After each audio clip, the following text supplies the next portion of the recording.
할렐루야. 여러분, 다시 뵙게 되어 반갑습니다. 2025년도 벌써 이제 3시간 세 번째 계시적 경륜신학 강의가 되군요. 이제 말씀이 계속 이제 지난번과 이어 계속 연결됩니다. 말씀드린 바와 같이 이제 성경 말씀은 여러분 알다시피 성경 66권 어느 한 곳에 치우치지 않잖아요. 그렇지만 성경 분명히 처음과 마지막이 있고 그 중간 과정이 있습니다. 우리 성경의 중간 과정은 거의 아브라함을 통해 큰 민족이 이루어 유대의 나라는 그 나라와 하나님과의 그 이야기가 쭉 있는 그 역사서와 예언서를 통과하여 예수 오실 때까지 그 중간 부분이 있죠. 그 주님 오셔서 이제 구약에 있는 말씀이 이제 이루어 가시고 몸된 교회를 통해 이 땅에 완성이 되어 되는 과정입니다. 그런데 이 구약은 말씀드린 바와 같이 이제 신약의 한 그림자요 모형이요 그렇되죠. 그리고 신약이 그 실체라고 말씀드렸어요. 그러니까 성경 모형과 그림자를 통하여 미리 이제 말씀하시고 그것이 이제 이루어지는 그런 모형이죠. 그런데 우리가 이제 히브리서 말씀을 조금 보시면 특히 히브리서는 그 히브리 백성들이 주신 특별한 하나님 말씀이잖아요. 히브리 백성들은 그 구약을 중심으로 살아가는 백성들인데 구약 속에 있는 하나님의 영적 비밀을 이제 알려주는 책이 대표적으로 히브리서입니다. 우리가 이미 알다시피 로마서 7장 그 14절 보시면 율법도 신령하다 그래요. 율법도 신령하다. 그러나 죄의 육에 속하여 다 죄인 되었다고 기록하죠. 율법이 원래 신령한 겁니다. 영적인 것입니다. The law is spiritual. 율법은 신령합니다. 영적입니다. 그렇기 때문에 육으로 풀면 그 율법을 지킬 수도 없지만 율법의 오해들을 모릅니다. 그래서 마태복음 22장 29절 말씀처럼 말씀을 오해하게 되고 하나님 능력도 오해하게 되는 그러한 일이 벌어지고 그 결과가 말씀을 가장 잘 따르고 잘 지킨다고 하는 서기관과 대제사장들 이 무리들이 예수를 결국 십자가에 몰게 되는 그런 이상한 일이 벌어집니다. 그래서 보고 주님은 영적으로 계시록 2장 9절과 3장 9절에 자칭 유대인이라는 자들이 마귀의 사단의 모임이다라고 분명히 말씀했단 말이죠. 그러니까 이 주님은 분명히 말씀을 영적으로 기록하시고 그 영적 의미를 아는 백성들에게 영의 삶을 살라고 주신 말씀인데 그 부분을 깨닫지 못하고 자꾸 육이 필요하지만 육으로만 하려고 육으로만 해석하려고 육으로만 인간의 지혜, 인간의 지식으로만 매달리다 보면 이 말씀이 이제 오해되는 것입니다. 그래서 저 개인 생각은 지금까지 많은 하나님의 종들이 크게 하나님의 일에 기여하셨고 또 지금도 하고 있고 앞으로 계속 하겠지만 주님 오실 때가 다 되었으면 이제 말씀 66권이 다 풀려나가야 된다고 저는 믿습니다. 그래서 마지막 풀려나가야 될 말씀이 여러분 알다시피 이제 요한계시록으로 다들 인정하시죠.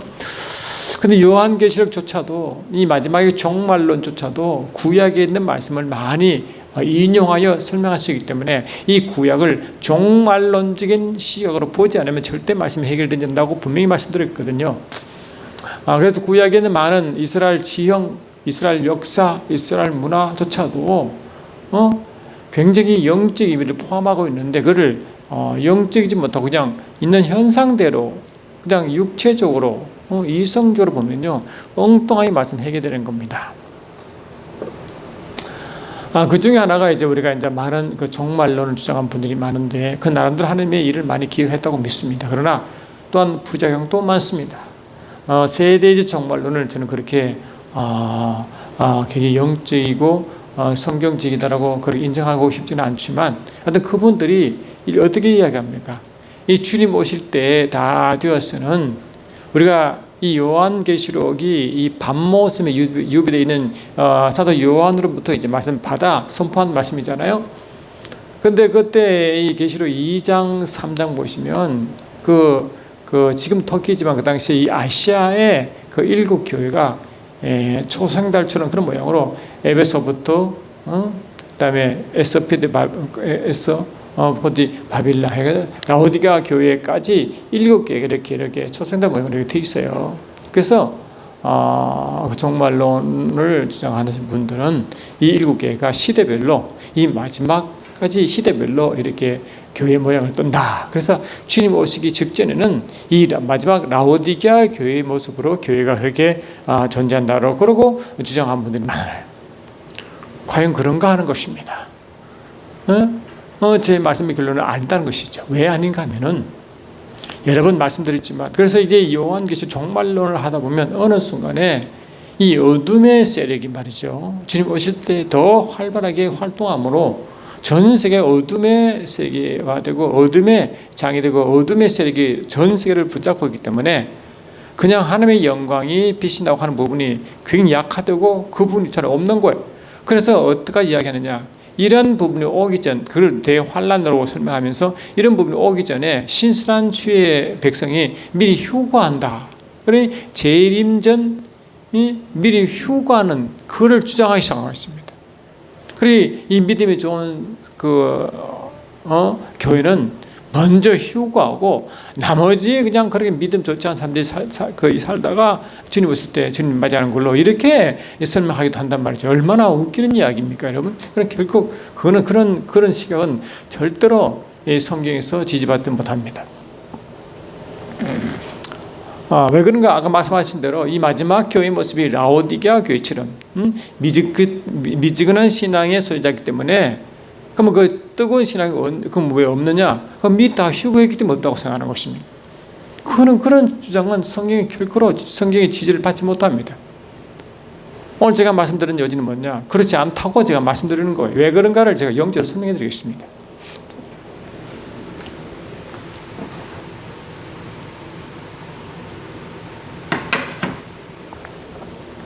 이미 이 종말론 부분에 여러 번 제가 강조히 말씀드렸지만, 주님 오실 때 직전에, 또 주님 오신 그 직전에 로마서 13장 12절이 밤이 깊고 낮이 가까웠다 되어 있거든요.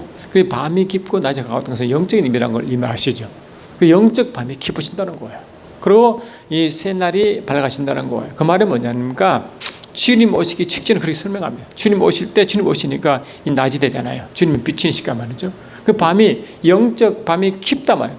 그 적그리스도와 거짓 교사와 거짓 선지자가 가장 악랄하게 활동하는 그 시기란 말이죠. 데살로니가서 후서 2장 3절을 쭉 보시면, 그때는 이 가증한 것이 이 모세의 자리에 앉아 자기를 보여 하나님이라고 주장할 만큼 그렇게 극도의 영적 혼란이 온다는 겁니다. 그럼 그때 교회는 어떤 모습인가 하는 거예요. 성경 여러 군데 이렇게 말씀하고 있죠. 이미 다니엘서, 구약의 이 종말론, 구약의 묵시록이 다니엘서가 대표적이고 스가랴서와 이사야서 좀 있잖아요. 그런데 다니엘서 보시면 분명히 주님은 이 다니엘의 기도를 할 때 주님이 다니엘 통해서 이 계시 말씀을 쫙 주시는데, 그것이 다니엘 9장 24절이라고 여러분 아실 겁니다. 거기 다니엘 9장 24절 보니까 주님이 거기 나라가 완전히 회복되고 주인 나라가 화복될 때까지 기간을 70일에 70일을 직접, 이번 여러분 이런 이야기는 제가 이미 이 종말론 부분을 이미 설명했기 때문에 혹시 더 듣고 싶으시면 그 부분 찾아가시면 있어요. 그 다니엘 9장 24절에 이제 70일을 하나님이 정하시고 그 70일이 끝나면 하나님 영광이 완전히 회복되고 그의 나라가 완전히 회복되는 걸 잡아요. 날짜를 잡아요. 그러니까 이 주님 목적이 뭐냐? 점점 말하고 이 파괴된 예루살렘이, 파괴된 성전이 회복되는 진정한 이 회복의 역사가 온다는 거예요. 왜? 70일 끝에는. 다시 말하면 이 70일의 끝이 그 주님과 주님의 심판이 신천신지로 쭉 연결되는 그 전체 부분인데, 그쪽에는 다 회복을 말한단 말이죠. 회복을 말하는데, 그렇지 않게 방금 말씀한 그런 유의 분들이 주장하는 바는 회복이 아니라 이 적그리스도와 어둠 세력이 전 세계를 지배한다는 거 아니에요. 그러니까 두려움이 있어요.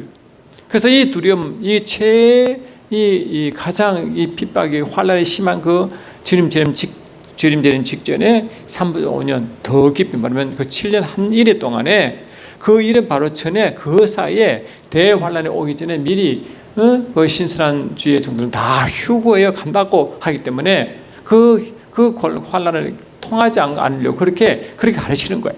그러다 보니까 어떤 일이 벌어집니까? 그러다 보니까 주님이 언제 오시느냐? 그러면 대환란에서도 가장 극심한 환란, 주님 재림 직전에 후 3.5년까지 어디까지냐라고 남대로 계산해가지고 주님 오실 때 가서니까 주님을 맞이하려고 다 환란이 오기 전에 마른 빵을 준비하고 물을 준비해서 이 산으로 도피하고 말이죠. 어느 날 보면 저 태평양 피지까지 대피해서 이상한 일이 벌어졌잖아요. 그런 일이 벌어지고 있어요. 신종 뭡니까? 주님 곧 오신다고 희도듣고 자기 산업을 다 폐기하고 그냥 드리는 그런 종말론자가 있잖아요. 그렇게 변화한단 말이죠. 그들을 욕을 하면서도 지금 그렇게 행동하고 있잖아요. 이런 웃지 못할 일이 벌어진다고. 이 정상적인 이 기독교 안에서도 그런 일이 벌어지고 있다. 왜? 이 종말론을 그렇게 해석하기 때문에 그런 거예요. 그런데 여러분 아시다시피 하박국서 2장 14절, 3장 3절, 이사야 11장 9절 보시면 물이 바다 덮음같이 하나님의 영광을 인정하는 것이, 하나님의 영광을 인정하고 아는 것이 온 세계에 충만한다. 그리고 그들의 말과 틀리잖아요. 이 마지막 때 어둠이 가득 차서 빛이라고 볼 수 없을 만큼 두려움을 자꾸 조장하는데, 그와 반대로 하나님 말씀은 물이 바다 덮음같이 하나님의 영광을 인정하는 것, 하나님 아는 지식이 온 세계에 충만하대요. 그리고 다니엘 2장 44절 이하 45절 보면 이제 여러분 바벨론의 느부갓네살 신상 알죠? 느부갓네살 신상을 보시면 그 뒤에 그 신상에 보면 금운동절 해가지고 머리는 금, 가슴은 은, 그다음 밑에 동, 그다음에 철, 흙과 철이 있는 이런 이상한 모습으로 나오고, 맨 주님 재림 직전의 모습이 이 발바닥 부분엔 흙과 쇠가 묻히는 그런 그까지 그 시대가 예언되어 있잖아요. 예언되어 있단 말이죠. 근데 그 뒤에 보니까 이 사자의 모습, 표범의 모습, 곰의 모습, 이런 이상한 동물이 또 뒤에 나타나잖아요. 그런 것들이 실은 많은 아수르가 일어나고 바벨론이 일어나고 헬라가 일어나고 로마가 일어나고 로마부터 주님 오실 때까지 모든 제국이 일어나는데 그 뒤에 영적으로 다스리는 그 영의 존재가 항상 뒤에 있다는 게 있어요. 뒤 배경에 그 영들이 있는데, 어느 날 이제 느부갓네살 신장 그런 모습이 나타나는데, 어느 날 다듬지 않은 뜨인들이 나타나가지고 그 모든 것을 다 부숴버리고 그 뜨인들이 나중에 모여 큰 태산을 이루고 그것이 온전한 큰 나라가 된다는 말이 다니엘 2장 44, 45예요. 다시 말하면 그 뜨인들은 다듬지 않은 뜨인들이 이 산도신 주님을 말씀하거든요. 그분이 모든 걸 다 쳐부시고 그분 나라가 생긴다는 거예요. 그래 말입니까? 그런 흑암의 세력이 있지만 결국 주님이 오셔서 다 전쟁을 패하시고 결국 승리하고 하나님의 그리스도의 통치 나라가 생긴다는 그 말이잖아요. 지금 그 다니엘서 이야기가 그거거든요. 그리고 70일 이래에도 이 시간이 지나면 이 마지막 70일이 끝난 그 즈음에 한 영광이 회복되고 그의 나라가 온전히 회복되는 그 시점을 본단 말이에요. 이게 그러니까 그게 분명히 말씀이 되어 있고, 다니엘서뿐만 아니고 하박국서, 스가랴서, 이 마태복음 24장에 이르까지 모든 말씀이 이 종말론, 그게 세대주의를 종말하는 그 세계는 그런 분들의 종말하고 전혀 다른 모습을 드러낸단 말이죠. 그러니까 그런 부분을 이미 제가 이 종말론 강의할 때 여러 번 자세히 설명한 걸로 제가 기억하고 있습니다.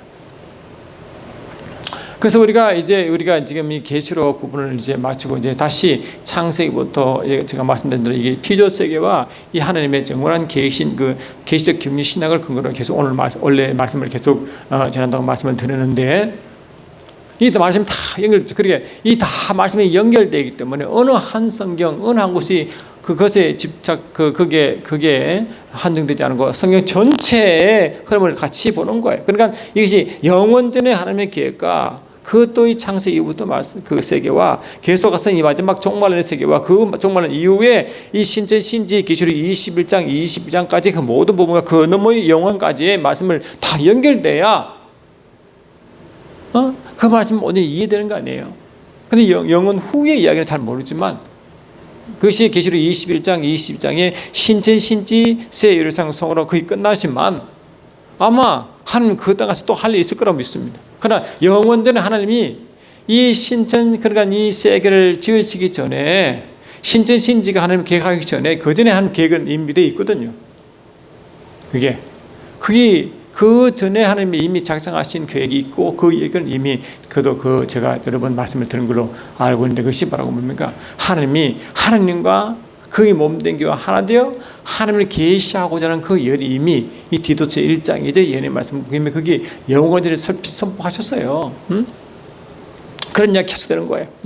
그러니까 그래서 이 다니엘 그 구약의 이스라엘을 보시면 영적인 말씀이기 때문에 영적인 말씀을 잘 이해하면 이 실체의 영의 말씀이기 때문에 이 실체의 모습을 제대로 이해하셨다. 그러니 영의 구약의 율법을 말씀을 육신으로 풀지 않냐고 영적으로 성령으로 말씀을 계속 묵상하고 풀면 그것이 실체가 이 신약에 나왔기 때문에 신약의 말씀이 그대로 더 확실히 보인다는 거예요. 그리고 이 신약의 말씀이 구현된 실제니까 볼 뿐만 아니라 이 말씀을 제대로 더 확실히 이해한다는 거예요. 해석에도 굉장히 큰 도움을 주는 것이죠. 그래서 구약의 말씀이 영적으로 제일 해석되지 않으면 굉장히 신약에서도 힘들게 되어 있습니다.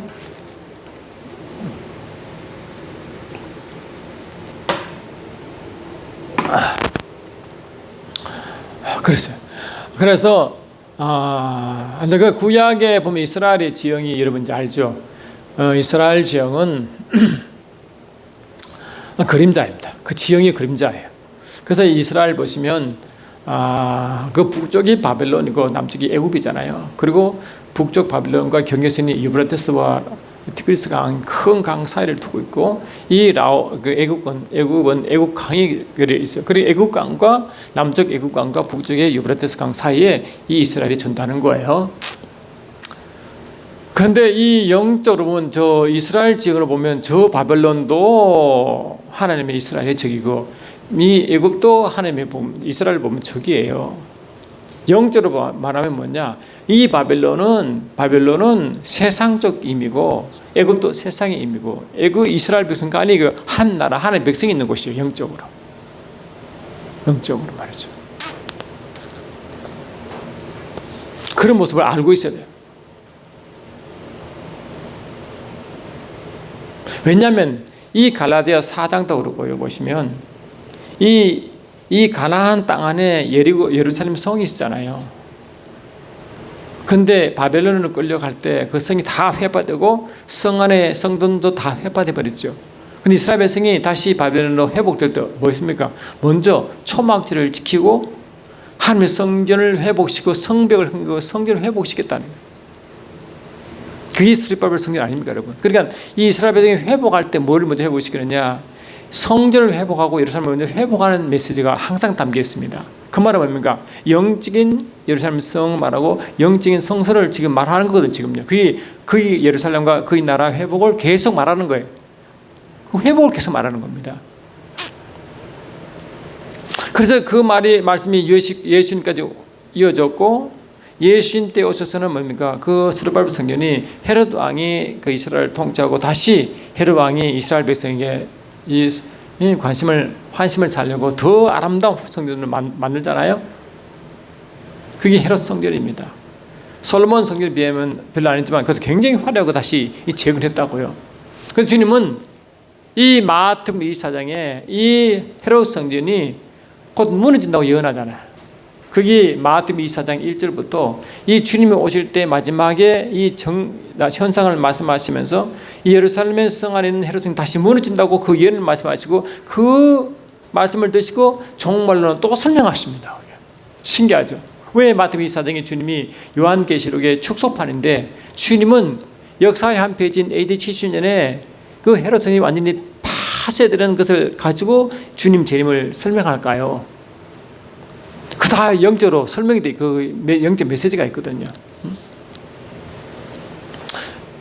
하여튼 주님은 이 예루살렘 가나안 땅을 영적인 하나의 영적인 하나의 모형으로 그림대로 설명했기 때문에 이 히브리서 1장 11장 10절부터 쭉 보면요, 이 가나안 땅을 뭐라 말하냐니까, 나중에 원래 이 가나안 땅은 이 땅에 있는 하나님의 약속의 땅이지만 실은 영적으로 본향이 따로 있대요.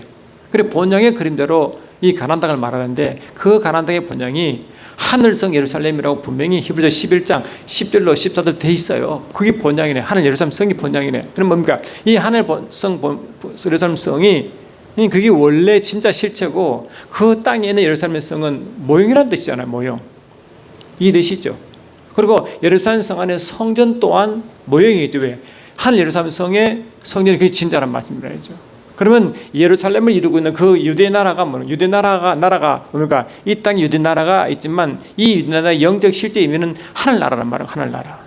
아시겠죠? 그래서 예수님이 요한복음 18장에 빌라도와 대화할 때 유대인의 백성인 예수를 자꾸 뭡니까? 고발했잖아요.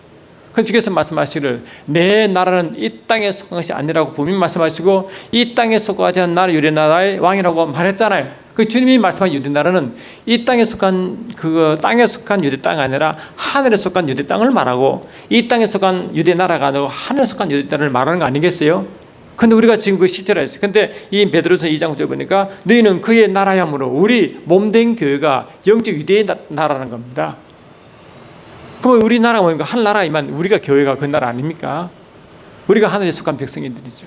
그러니까 이 하나님은 유대라는 그 나라, 유대나라는 것은 영적으로 하늘나라의 예표로 모형으로 설명한 거예요. 그러니까 유대라는 전체 지역이 크기는 하늘나라가 있고, 참 유대나라는 땅에 속한 나라가 있고, 그 안에 이 땅에 속한 예루살렘 성이 있고, 그 안에 이 땅에 속한 사람의 손으로 지은 성전이 거기 있고, 이 실체는 뭐냐? 하늘 예루살렘 성이고, 하늘 예루살렘 성에는 신전신제가 거기 나라고, 그 안에 성전이 거기 있단 말이죠. 그 놀라운 것은요, 여러분 이제 원래 중간쯤 되나 어떤 그 시험에 이 아담이라는 책이 새로 나올 것입니다. 그게 제가 그림으로 쫙 그려놨지만 미리 맛을 좀 보여드리면, 이 구약에 있는 예루살렘의 그 지형이 하늘 신전 신지 모습과 정확하게 영적으로 모형과 전혀 일치되어 있다. 정확하게 일치되어 있습니다. 그런데 그 하늘 예루살렘 성 안에 성전이 있는데 계시록 21장 22절 2선 보니까 그 예루살렘 성 안에 성전이 있어야 되는데 그 성전이 눈에 보이지 않는데, 그럼 그 성전이 누군가? 하나님과 및 어린 양이 그 성전이라고 선포해버렸습니다. 그런데 신기한 게요, 이 땅에서 이미 예수님의 그 성전이고 그 몸된 교회가 성소거든요. 말했잖아요. 그리고 이 땅에 이 성전에 예수님이 그것이 하늘 예루살렘 성에 똑같은 모습으로 이렇게 적어놨어요.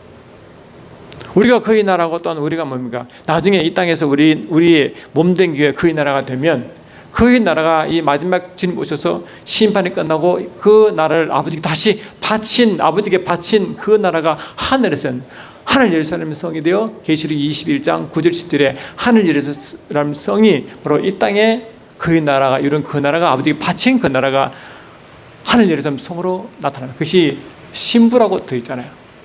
그게 나라거든요. 이렇게 영적으로 다 이렇게 매칭이 되어 있어요. 그러니까 이 말씀을 전체로 이렇게 훑어보면요, 정확하게 영적으로, 정확하게 영적 논리가 정확하게 맞아요. 영적 원리는요, 육적인 원리는요, 영적 원리를 따라갈 수가 없고, 하늘 영적 원리를 육적 원리를 설명할 수가 없어요. 그러니까 이 영적 원리면 이해되면 하늘 땅을 그대로 설명해, 그 모형이니까 설명할 수 있지만, 이 모형 가지고 절대로 영적으로 열리자면 하늘의 참 모습을, 영적인 것을 절대 설명할 수 없고 이해할 수 없도록 되어 있습니다. 그러니까 이 성경 말씀이 성령으로 지어지고, 이 지어진 성경을 성령으로 이해하지 않고 성령의 기름 부음 받지 않으면 절대 열리지 않는 이유가 여기 때문에 그런 것입니다.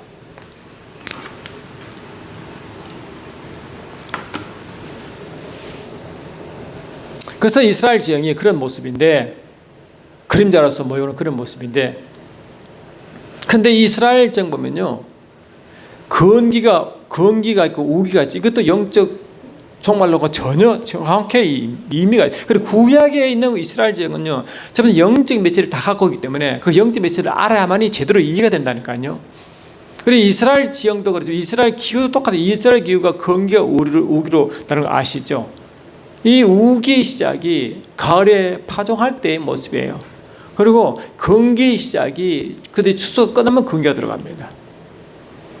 이런 말씀 드렸지. 이른 비는 뭡니까? 이 실에 뿌릴 때가 이른 비거든요.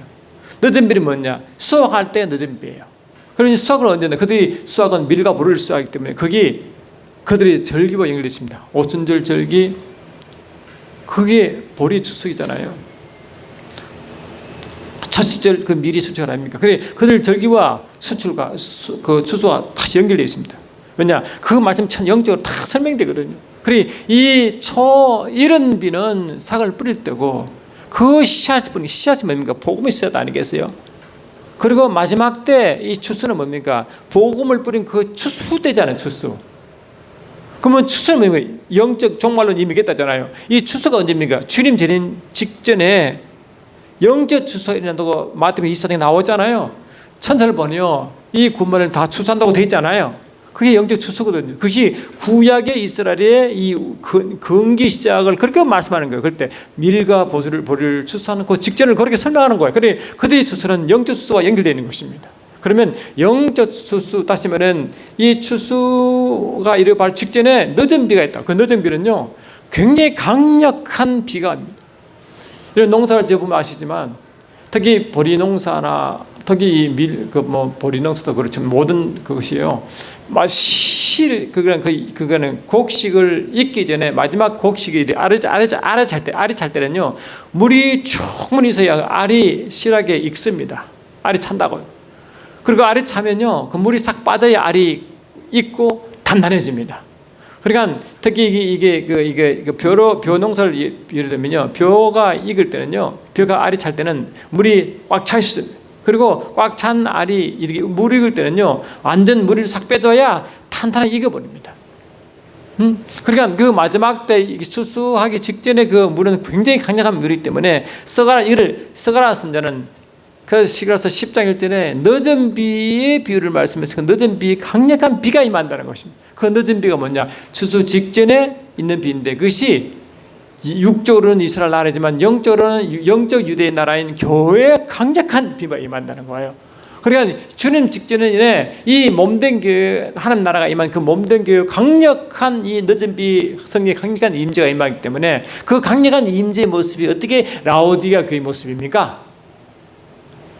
강력한 성령이 임하고 강력한 힘이 하늘의 파워가 폭발하는 그런 교회인데 그것이 어떻게 미지근한 라오디게아 교회라고 설명할 수 있습니까? 안 맞잖아요 이게. 그렇죠? 그래 이 성경 말씀은 전체를 이해하지 못하면 그렇게 이상한 말을 해도 그냥 이 비평할 능력도 없이 분별할 능력도 없이 그렇게 끌려가는 거예요 그게. 그럼 무슨 말입니까? 그러면 이 주님 재림 직전에 환난 직전에 휴거란 것은 없는 거예요. 성경은요 여러분 성경 그 어디에도 환난 직전에 교회 휴거는 한 군데도 없습니다. 그런데 왜 그렇게 주장하느냐? 그래도 말씀이 있어 주장할 거 아닙니까? 그런데 그것이 왜 그들이 주장하는 계시록 3장 10절 데살로니가서 2장 7절 8절 또 그 뭐하는 그 비슷한 말씀이 있는데 그들이 한 말씀은요 처음부터 말씀을 오해했어요. 잘못 풀어서 그랬다고. 그리고 오해한 말씀을 가지고 그들은 하나의 이론을 세웠으니 종말론 이론을 세웠으니 얼마나 여러분 문제가 많겠어요. 그런데 그 말씀의 정확한 의미를 모르기 때문에 오해해가지고 마치 서기관 장로들이 오늘 말씀에 예수를 십자가에 못 박은 것처럼 그 정도는 아니지만 말씀이 성경으로 온전히 이해되지 못했기 때문에 그러한 종말론이 나와가지고 그 교회에 엄청난 한국의 그 악영향을 끼쳤다니까요.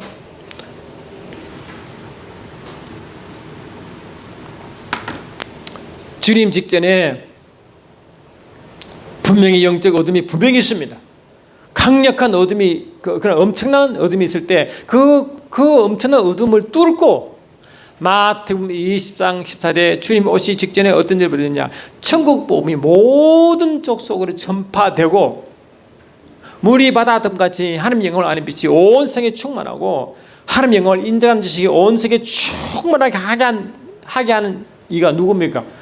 그 무리가 교회거든요. 그러면 영적 어둠이 그렇게 강력할 때 그런 일을 하려면 교회는 더 강력해야 되고 더 강력하게 해서 히스기야서 10장 1절처럼 교회에 늦은 비 강력한 비가 임한다고 이미 예언되어 있어요.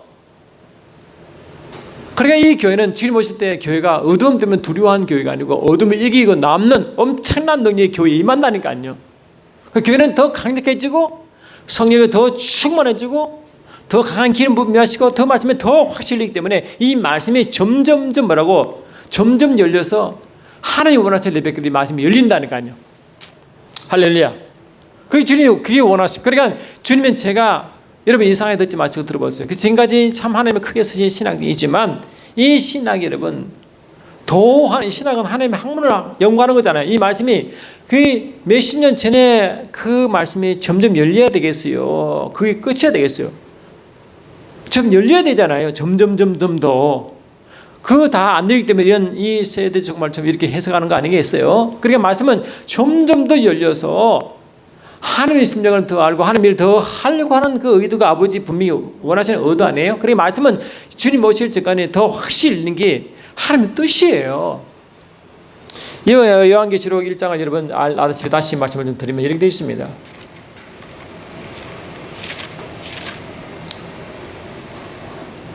계시록 1장 3절 보니까 이 예언의 말씀을 읽는 자와 듣는 자들과 그 가운데 기록한 것을 지키는 자들에게 복이 있나니 이랬거든요. 이 때가 가까움이라. 때가 가까웠다는 주님 재림이 가까웠다는 것이고 이 재림 이후에 하나님의 심판이 있다고 이 뜻인데 가까울 때는 이 말씀을 지키는 자가 복이 있는데 지키려면 말씀이 제대로 안 열리고 어떻게 바로 지키겠어요? 그러니까 뭡니까? 이 말씀이 점점 주님 지키는 말씀이 거의 뭡니까? 주의 원하실 레벨로 열리게 되어 있다니까요. 그리고 말씀은 점점 확 열려야 주의 뜻입니다. 그게. 그래서 요한계시록 22장 맨 끝에 보시니까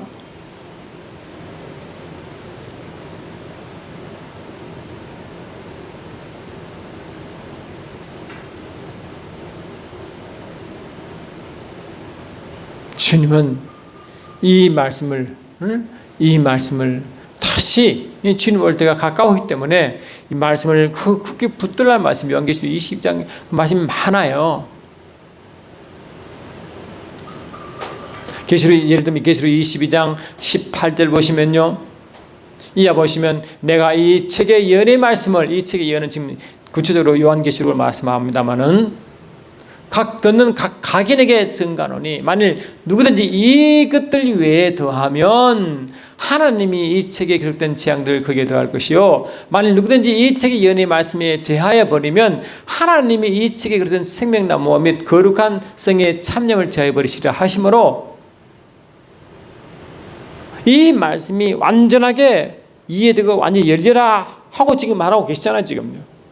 더하고 빼고 더할 것도 없고 뺄 것도 없는 그런 완전한 상태의 말씀은 열려라 이 말 아니겠어요? 그러면 이 정말 맞은 말씀이 이 있는 말씀 그대로 정확하게 풀어져야 되죠. 그래야 제대로 지키고 제대로 지켜야 그 주님이 기뻐하시죠. 할렐루야. 그러므로 이 세상에 주님 오실 때까지 분명히 악한 세력이 점 활동을 더하고 이 악한 세력이 하나님을 대적하는 일이 점점 많아지는 사실이지만 그를 이기고 그의 활동을 분별하고 바라보고 그래서 하나님의 증거가 더 커져서 주님 직전에는 이 천국 복음이 모든 족속이 다 전해져서 그들 모든 족속들이 하나님의 영광을 알고 인정하도록 되어 있고 말이죠. 그리고 완전한 나라 회복이 이루어지거든요. 그래서 주님 오실 때는 이 사도행전 3장 21절 보니까 주님 오실 때는 주님이 지금 오시기 전에 주님은 이 땅에 계시다가 하늘로 올리셨잖아요. 하늘에 계시잖아요. 지금 그 하늘에서 주님 오시면 오실 때까지 이 땅은 마무리 회복된다고 사도행전 3장 21절에 기록되어 있습니다. 사도행전 3장 21절 다시 보시면요.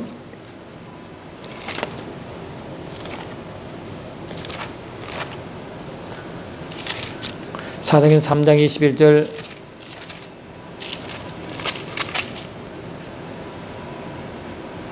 하나님이 영원 전부터 거룩한 선지자의 입을 어떻게 말씀하신 바 만유를 회복하실 때까지는 하늘이 마땅히 그를 받아들이라. 주님 하늘에 지금 계시다. 하늘이 예수를 받아들이고 계시잖아. 그러니까 주님이 하늘부터 재림하실 때는 그들은 뭐라고? 만물이 회복할 때까지 계시니까 오실 때는 회복됐다는 뜻이에요. 그래 만물이 회복할 때 오시기 때문에 뭡니까? 그 회복은 누가 시키는 겁니까? 마가복음 10장 15절에 보니까 이 주님 몸된 교회에서 말하면 10장 15절 보니까 이렇게 됐잖아요. 이 마음을 집은 시간에 제가 말씀드렸죠. 다시 보시면 이게 뭐 진도가 많이 나는 게 중요한 게 아니라 제대로 이해해야 되잖아요. 마가복음 16장을 다시 보시면 이렇게 되어 있습니다. 16장 15절 보니까 또 가르칠 때 너희는 온 천하에 다니며 만민님의 복음을 전파라. 이건 마태 미사장 14절이 마태 미사장이 제 계시록의 축소판이고 주님 직접 하신 말씀들인데 그게 보니까 모든 족속으로 천국 복음을 이게 뭡니까? 전파하고 천국 복음이 그들 이제 그걸 알려지게 되는데 그거를 누가 한다고? 너희가 만민의 복음을 전파해요. 그런데 이 만민이라고 되어 있지만 원에 보니까 만물에게 복음을 전파해요. 그게 사람이 당연히 아주 우선적으로 중요하게 포함되어 있지만 만물에게 모든 피조물에게 전파된다고 그랬죠. 모든 피조물에. 그래서 그 모든 만물의 회복과 인간의 회복도 들어가 있잖아요. 근데 교회가 그렇게 선포한대요. 그럼 교회가 강력한 능력이 있어야 복음 전파는 성리 하실 일 아닙니까? 사도행전 1장 8절 보니까 너희가 권능을 받으면 성령 능력이 임하시고 너희가 권능을 받고 예루살렘과 유대와 사마리아와 땅끝까지 이르러 내 증인이 되기 때문에 이 증인이 이거 뭐냐? 복음을 모든 만물에 전파하는 거잖아요. 만물에게. 응? 그렇잖아요. 그리고 골로새 1장 23절에서도 같은 말씀이 있다고 말씀을 제가 드렸습니다. 다시 읽어드리면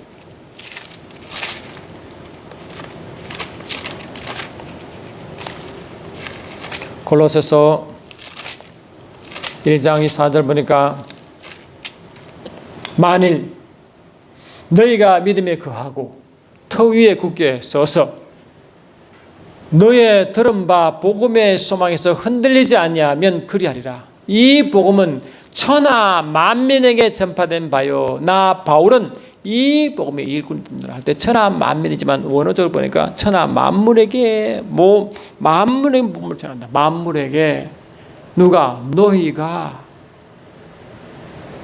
모든 만물을 회복할 때가 주님이 하늘에 계시고 회복할 쯤에 주님이 이제 재림하시는데 그 재림 직전에 영적으로 가장 환란이 크고 영적으로 어두운 그때 그 온 세계에 복음이 전파되고 모든 족속으로 하늘나라가 전파되고 모든 족속으로 하나님의 영광을 알게 되고 모든 족속으로 하나님 만지시기에 충만한 그런 누구가 그렇게 하냐? 몸된 교회가 그렇게 한다는 거예요. 그러면 몸된 교회 약하면 강력한 기름 부으십니다. 강력한 기름 부으십니다. 그게 추수 직전의 교회의 모습이라는 것입니다. 그러니까 이 시간 지날수록 분명히 어두운 세력은 더 발악하며 더 활동하지만 그보다 더 강력한 교회는 그를 뚫고 이기고 승리하여 주님을 언제 더 전한다는 거예요. 그 만물을 회복해야 돼. 그래 점점 세상은 분명 영적으로 어두워지지만 반대로 교회를 통해서 교회는 더 강력한 빛을 발하여 오히려 회복의 역사가 강력한다. 회복의 역사가. 그래서 저는 개인적으로 이 교회가 강력해짐. 그래 마지막으로 교회는요 엄청 강력해졌어. 이 교회가 마지막에 여러분 주님의 재림 이유는 아마겟돈 전쟁 영적 대전쟁이랍니다. 그리고 심판이 가는데 그 대거는 백부자 심판받을 직전에 어떤 일이 되냐? 천왕국이 잠깐 있습니다. 천왕국이 그 천왕국이 뭡니까? 완전한 이 땅이 완전히 회복된 상태에서의 주님이 영적 이스라엘의 친히 왕이 되는 이스라엘 가나안 땅과 같은 그 엄청난 큰 지역이 이 지구상에 이 우주와 지구상에 이루어져. 그것을 맛보게 한 때가 있다는 거예요. 마치 그림자적으로 이 가나안 땅에 저각부리 땅에서 하나님 그 유대가 나라 하나님 통치를 받는 것 같이 엄청난 큰 에덴과 같은 곳에 영적 이 나라가 임한 그곳에 이 하나님 주님이 친히 통치의 이 그리스도의 왕국이 이루어지는 이 땅에서 다윗 왕을 예표한 것처럼 영적 다윗 왕이 통치하는 나라, 이 영적 다윗 왕이 예수님 아닙니까? 그 예수님이 진짜 통치하는 그 엄청 큰 나라 천왕국이 이루어진 가지고 경험하게 된다는 거 아니겠어요? 그래, 이 땅에서 경험한다면 이 땅에서 말이죠. 이 우주 안에서.